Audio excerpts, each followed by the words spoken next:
amigos de La Neta Noticias, el último lunes del año. Háganle como le hagan, quieran como quieran, se acabó.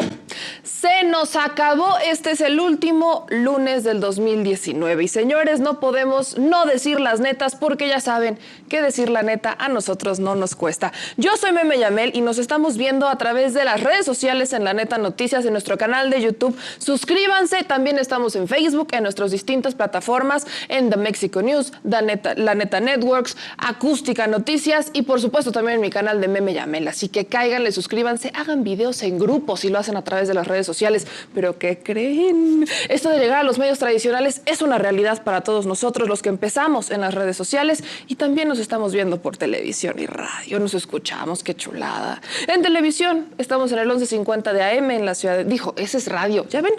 Es el último lunes de año y no puedo hacerlo bien. Imagínense. Pero bueno, recapitulando, en televisión nos estamos viendo por el canal 160 de Total Play, el canal 79 en Easy, en radio, ahora sí, esta sí es la buena, nos escuchamos en el 11:50 de AM, en la bonita y caótica Ciudad de México, en el 600 AM de mi querida y muy extraña Monterrey, y en el 11:20 AM en mi hermosa y divina Guadalajara. Y amigos, hablando de mi extraña Monterrey, creo que ya es momento, ¿no? Creo que es momento de empezar a cuestionar qué le están dando a la gente en Monterrey, en Nuevo León. Ustedes saben que yo no tengo nada en contra de mis chuladas de Monterrey, pero sí me empiezo a cuestionar qué les están dando. ¿Qué es lo que tiene el agua? Creo que es momento de que nos empecemos a preocupar aún más por Monterrey y por Nuevo León. Y ustedes me van a disculpar, amigos, pero después de ver el video de ayer en donde sale Samuel García, aspirante a la gubernatura del estado de Nuevo León, con su muy distinguida novia, haciendo un TikTok, me empiezo a cuestionar muchas cosas. Me empiezo a cuestionar hasta mi misma existencia, la neta. Y es que miren, uno no tendría por qué criticar. Estos son ridiculeces que a veces hacen las parejas, ¿no? Esto de hacer TikToks está muy padre, está muy chido. Pero ahora imagínense a un Samuel García haciendo el... pero desde Nuevo León, desde el gobierno, en un informe. Imagínense sus spots de gobierno siendo TikTok. Esto no es que esté diciendo que esté bien o mal, no. Pero sí me pone a cuestionar el futuro de la política mexicana. Porque si el futuro de la política mexicana es muy similar al que nos presenta Samuel García, que es un millennial, si lo quieren ver así, que es un joven, que es esta nueva generación de políticos que está entrando, pues sí me empiezo a cuestionar la cantidad de ridiculeces con las que nos vamos a enfrentar en, no, dejen ustedes 2021, 2024 y los 2000 que sigan y sigan y sigan. Imagínense nomás el futuro que van a tener nuestros niños, ¿no? Sí, la neta sí lo tengo que cuestionar, pero bueno, a ellos se los dejo a ustedes para que tengan para que aprendan y sobre todo para que reflexionen. Ahora, yéndonos a temas mucho más serios, amigos, el día de hoy en la mañana se hizo evidente que pues algo está ocurriendo con Bolivia y esto va a estallar, amigos. La situación en Bolivia se complicó mucho más. ¿Se acuerdan que toda la semana pasada estuvimos platicando de cómo hay un acoso por parte del gobierno de facto de Bolivia hacia la embajada de México en Bolivia? Cómo es que había francotiradores, incluso había videos de analistas argentinos denunciando que había francotiradores afuera de la embajada. Hubo un tema de unos encapuchados que intentaron entrar a la casa de la embajadora de México en Bolivia, y por extensión, pues eso es nuestro territorio, ¿no? Hay que entenderlo así. Las embajadas de México en el mundo, así como de otros países en otros países, son una extensión de nuestro territorio y representan a los mexicanos que viven ahí, que radican ahí. Y amigos, sí hay mexicanos viviendo en Bolivia. Y el hecho de que intentaran entrar a la embajada de México en Bolivia es un atentado claro en contra de nuestro país, aunque sea en el extranjero. Pero esta situación se complicó aún más, porque el gobierno de facto de Bolivia, así como lo van a escuchar, Yanín Áñez y su séquito de conservadores neoliberales cero demócratas, declararon persona non grata a la embajadora de México en Bolivia. Así, esto Esto es la última noticia del 2019, amigos. Y sí, va a ser la noticia y la primera noticia del 2020, se los puedo apostar. Esto ya transita de esta manera en el 8º día de tensiones diplomáticas. La embajadora mexicana María Teresa Mercado fue declarada persona non grata por el gobierno de Bolivia tras el incidente registrado el viernes en la residencia oficial, en donde se vieron envueltos también diplomáticos españoles. La Cancillería acusó que se trata de una decisión política del gobierno de facto de Jeanine Áñez. No obstante, informó que la embajadora Mercado saldrá de Bolivia y se espera que arribe a nuestro país el miércoles. La Secretaría de Relaciones Exteriores ha instruido a la embajadora Mercado a regresar a México con el fin de resguardar su seguridad e integridad. La Embajada de México en Bolivia quedará a cargo de Ana Luisa Vallejo, actual jefa de Cancillería de la misión. Nuestra representación continuará operando con normalidad tras este movimiento y esto es un comunicado que manda la Cancillería. María Teresa Mercado es una diplomática de carrera. Ella ingresó al Servicio Exterior Mexicano en el 82. No es nueva, no es novata. En el 82 ingresó al Servicio Exterior Mexicano. Y en este comunicado, pues la Cancillería informó en sí la trayectoria de la embajadora Mercado y que ella ha obtenido condecoraciones de naciones como Dinamarca y Países Bajos, siempre cumpliendo con los principios de la política exterior y que han sido consagrados en la Constitución mexicana y en derecho institucional. Amigos, no podemos minimizar lo que está ocurriendo en Bolivia. Es un detalle que no podemos minimizar, porque eso que ocurre en Bolivia no es tan ajeno a lo que está pasando en México. ¿Y por qué se los menciono? Porque lamentablemente el conservadurismo mexicano apoya las decisiones de un gobierno de facto como el de Jeanine Áñez. Todo con tal de llevarle la contra al presidente. Todo con tal de continuar esta campaña en contra de Andrés Manuel López Obrador. Todo con tal de derribar un gobierno que sí es legítimo. Un gobierno que envidian justamente porque fue electo de mayoría. Porque fue electo con una mayoría arrasadora. Porque les encantaría haber sido ellos los que lo obtuvieran. ¿Y saben qué es lo peor? Este es el momento de reflexión. Este es el momento de reflexión para todos aquellos conservadores. Entiendan que no estamos en su contra. Son ustedes los que están en contra de México. ¿Y qué creen? No es nuevo. Han estado en contra de los mexicanos a lo largo de los años. Porque todas las decisiones que han tomado, las políticas que han tomado, han sido para ensanchar sus bolsillos y no en beneficio de los mexicanos. No en beneficio de ese pueblo al que juraron servir, no en beneficio de esa ciudadanía a la que prometieron proteger. Hicieron todo lo contrario, nos traicionaron. ¿Y qué creen? Es por eso que no van a regresar. Volvemos.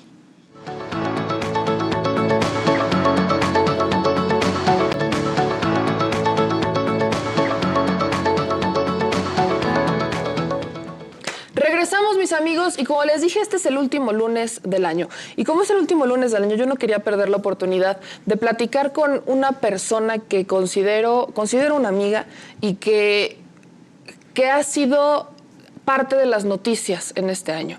Porque para ninguno de nosotros es extraño el tema de Genaro García Luna. Para ninguno de nosotros es extraño pues todo lo que está saliendo, toda esta cloaca que se ha destapado. Para ninguno de nosotros es extraño que siempre tuvimos la razón, que los mexicanos no estamos tontos y sobre todo que los mexicanos pues tenemos una voz que no fue escuchada y que siempre nos quisieron decir es que están locos, son mentiras. Y uno de los casos más emblemáticos que demuestra esto que les digo es el montaje que le hacen a Israel Vallarta. No quiero mencionar en este caso a Florence Cassés, porque mucho se ha hablado de ella. Ella fue noticia ya muchos años. Ella ya fue noticia, ella fue liberada, pero hay una persona que no ha sido liberada por 14 años, a la cual han querido silenciar. Un caso del cual no han querido hablar mucho, y es hasta este año que salió. Y sí quiero que cerremos este último lunes hablando con Guadalupe Vallarta, hermana de Israel Vallarta. Mi queridísima Guadalupe, bienvenida. ¿Cómo estás? Bien.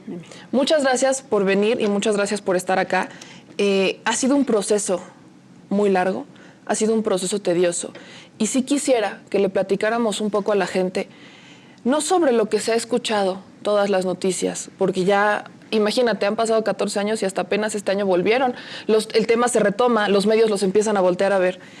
Pero sí quiero que me platiques cómo ha sido este proceso, estos 14 años, porque ustedes también son víctimas. Sí, bueno, gracias por invitarme para ser escuchada también, ¿no?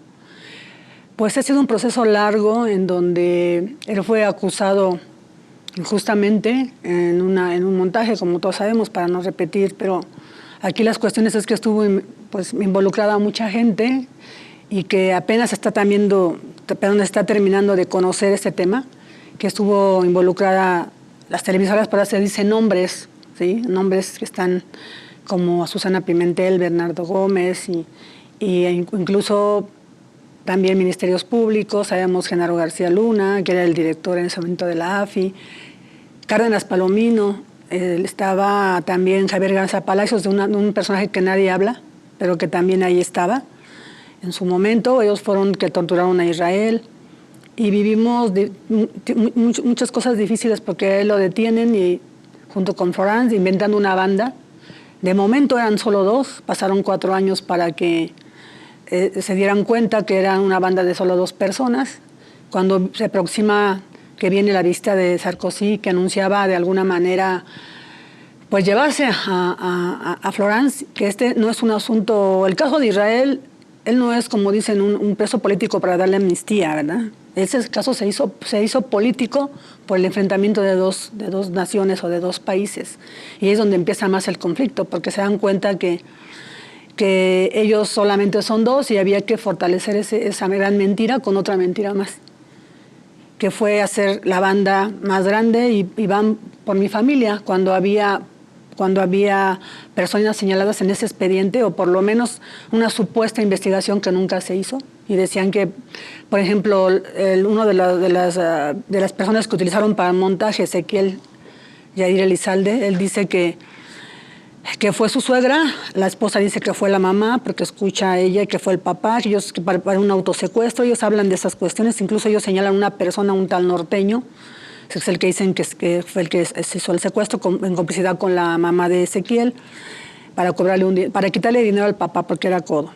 Después viene otro personaje ahí donde dicen que ya no era él, sino era el cuñado. Entonces una serie de personas que van desfilando en ese tiempo que estuvieron arraigados, y a fin de cuentas, como no había más, no trajeron a los que debían de investigar, van por mi hermano y por mi familia en general, sobre todo los varones, y solamente ese día estaban, afortunadamente nada más detienen a mi hermano René y a 2 de mis sobrinos cuando estaba toda la familia. Mi hermano mayor, Jorge, David, todos estaban ahí, nada más que David estaba en el despacho, en la oficina del taller, con la comida y es una pequeña reunión. Se los llevan a los 3, a René, a Juan Carlos y a Alejandro, los torturan para obligarlos, no tanto a decir que ellos eran pertenecientes a la banda de Israel, sino que Florence era la secuestradora y que era la líder y la que ideaba todo. Era señalarla a ella, al final era eso, para que Sarkozy no se la llevara, ¿sí? Entonces ellos, obviamente, mi sobrino y mi hermano René resisten las torturas terribles, que fueron quemados. Alejandro al final ya estaba muy mal y le dicen, bueno, señor, ¿qué quiere que le diga eso? Que eres secuestrador. Y él dice, bueno, señor, pues sí soy secuestrador. Es lo único que él dice, aceptando que era secuestrador, pero sin detallar nada, porque en realidad él no era. Nada más era para que lo dejaran de torturar. Vivieron tortura de muchas horas. Cuando se dan cuenta la magnitud de la tortura, el mismo procurador en su momento era Medina Mora. Él dice que fueron torturados, que se le da atención médica, psicológica, y reconocen que fueron torturados, pero no pasó a más. Hay un protocolo de Estambul que hizo la misma Procuraduría y que no se le dio de valor, porque además no la ocuparon ellos en su libertad, que fue absolutoria, los liberan del delito de secuestro y delincuencia organizada. Después de 6 años, René, Alejandro y Juan Carlos, y René 7 años preso, y le dicen, pues, está bien, ustedes no fueron culpables, no hay elementos, váyanse. Después de haber pasado casi 7 años presos y torturados. Obviamente pasaron muchas cosas, trataron de meterles más secuestros a Israel. Florán pues se va, ella decide cerrar su proceso y decirse me voy. A ella no le interesó irse inocente. Ella lo que quería era irse, la verdad, con todo el derecho de irse, porque era una cárcel terrible. Ella decide cerrar y decir, me condenan. Fue condenada, solo saben, fue condenada a 96 años, parece ser luego a 60, luego viene la resolución de la Suprema Corte y ella se va.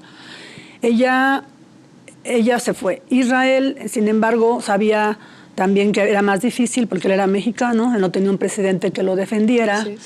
Él era tratado por uno de los ministros de la Suprema, él fue tratado como un perro callejero y ella como una French Bull, fue lo que dijo el ministro, parece que cosió. No quiero equivocarme, parece que es él, sino una disculpa, pero uno de ellos fue el que dijo eso, y así fue tratado, como un perro callejero. Un ministro dijo que Israel había sido tratado como... Que debe de ser, que fue procesado como un perro de la calle y ella como una French Poodle. O sea, la diferencia que tú dices, estas son cosas muy, muy, muy terribles, ¿no? Y nosotros como familia pues observábamos todo eso, ¿no? Entonces cada vez era más terrible para la familia, acoso, torturas, detenciones. Yo estuve en riesgo también de ser detenida. Después supimos que mucha gente estaba involucrada, Isabel Miranda de Wallace, a mí y otra compañera nos exhibía como delincuentes, decía que ella era de los Zetas, que yo era la líder de la banda, ya no era de mi familia, sino después ya cuando todo había pasado, ya estaban en libertad y que pasado me refiero ya más o menos en calma, ella se dedicó primeramente a llevar a las personas que utilizaron para el montaje, a llevarlas de la mano para que le lloraran a los ministros y a las autoridades diciéndole, ustedes tienen que llorar, así se los decía, ¿no? Qué vergüenza. Después a mí me exhibía y a mis sobrinos después de haber sido liberados diciendo que ellos seguían siendo secuestradores. Fue muy terrible lo que vivimos. Y eso fue en el 2009. En el 2012, cuando ya venía la resolución de Florence, detienen a otros 2 familiares. Entonces ya eran 6. Los 6 han sido torturados para declarar que Florence era la líder o la fundadora de la banda, ¿no?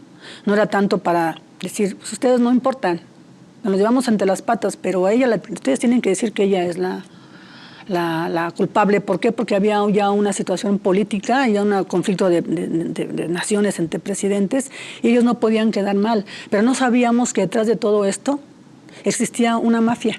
Ahora lo sabemos con todo lo que se ha descubierto, que así manejaban ellos, era unas personas de la sociedad civil, policías, todo tipo de personas, periodistas. Justo con eso quiero que regresemos. Vamos a un corte, amigos, y vamos a regresar con esta parte, porque para mí es importantísimo escuchar y que ustedes que nos están viendo en televisión, que nos están escuchando en radio, que me ven a través de redes sociales, que ustedes sepan el otro lado de la historia, de estas víctimas o de estos daños colaterales, como le llamaba Felipe Calderón. Regresamos.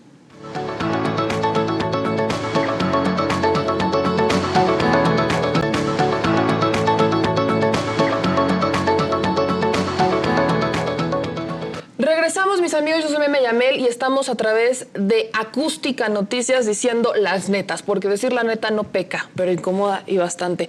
Y como ya lo saben, tenemos una invitada especial, a Guadalupe Vallarta, y en esta primera parte de la entrevista, porque señores, es un tema largo y lo vamos a hacer en 2 partes, el día de mañana saldrá esta segunda parte con Guadalupe Vallarta.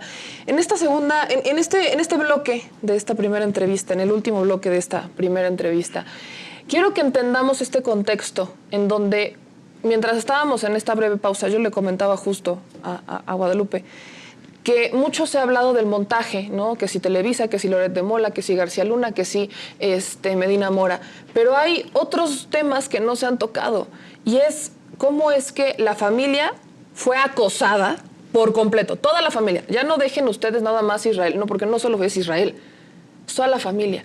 Toda la familia fue acosada. Toda la familia es víctima y no solo es la familia, es cómo operaba esto a lo que me llamas esta mafia que operaba para fabricar culpables, para poderse lavar las manos y fabricar culpables, no buscaba a los verdaderos.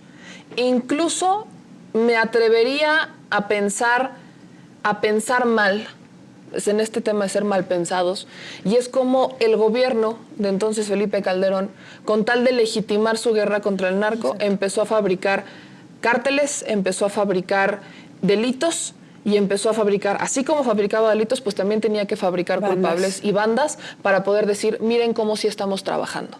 Sígueme con esta historia. Sí, te decía, en ese tiempo, en el 2009 sobre todo, cuando ya venía, se había hecho ya el problema ya más político, porque el problema no fue político, repito, el caso no fue tanto así, que Israel fuera un preso político, Florence. Después se hizo el caso político. Y había, te digo, que decir que ellos eran secuestradores, entonces había que detener y fortalecer esa banda que ellos habían dicho que existía. Y no había, porque a fin de cuentas en el expediente tú miras que nada más era Israel y Florence, sin apodos de algún zodíaco, ¿no? Israel le pusieron Cáncer porque ese día nació, pero en realidad no había nadie. Vean empezando a detener en ese 2009 diferentes bandas, ¿sí? Y empiezan y tenían ahí pues muchos secuestrados o víctimas que no eran víctimas de ellos, pero empezaron a meter de los víctimas, era esta banda, por decirte, había los lancheros, los palafox, los alabajeros, un montón de bandas, entonces metían. Y hubo un momento en que les sobraban víctimas, porque no sabían dónde acomodarlas. Y de hecho, en el caso de Israel, le meten solo a Ezequiel. Y Ezequiel va y lo señala y cambia nuevamente su declaración, porque también es eso, que es una persona que siempre mintió y que para una mentira utilizaba otra. Y venía cada vez modificando, así como los demás, sus declaraciones.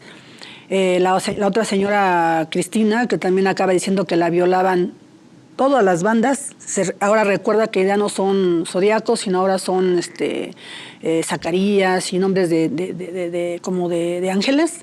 Dice, me acuerdo que los empieza a describir cuando no lo dijo 4 años antes, sino como se fueron acomodando, ellos pretendían meterle a ellos ese secuestro también. Y de un judío que les hablan a los dos porque están las constancias en el expediente y le dicen, tienes que venir a reconocer a otras personas. Y dice el señor Shlomo Segal Mizrahi, yo no voy porque yo no quiero, yo ya nada más al que ya dije. Diferencia creo que a Israel, porque Israel sí lo señaló y forma parte del montaje también este señor, porque fue desde el día 5 de diciembre que estuvieron dentro del rancho. Y la otra señora que viene diciendo que la habían violado, no te puedo mentir, como 40 veces antes de la liberación y nunca lo dijo. Y eso pretendía metérselo a mi hermano y a mis sobrinos para dejarlos más amarrados, como dicen, ¿no? Pero resulta que el juez de la causa, del juzgado donde estaban siendo procesados, él dice que no encuentra elementos y ni siquiera les da un auto de formal prisión. Después apela el MP y en la segunda instancia les confirman que no hay auto de formal prisión. Pretendían meterle otro secuestro, ¿sí? Otros 2 secuestros a ellos, pero pues no les funcionó porque ya los jueces como que ya empezaban a tener conciencia o se daban cuenta de la magnitud del problema. Se daban cuenta que ya no podían seguir defendiendo algo que es en realidad indefendible. Exactamente. Que no hay en realidad elementos para hacerlo.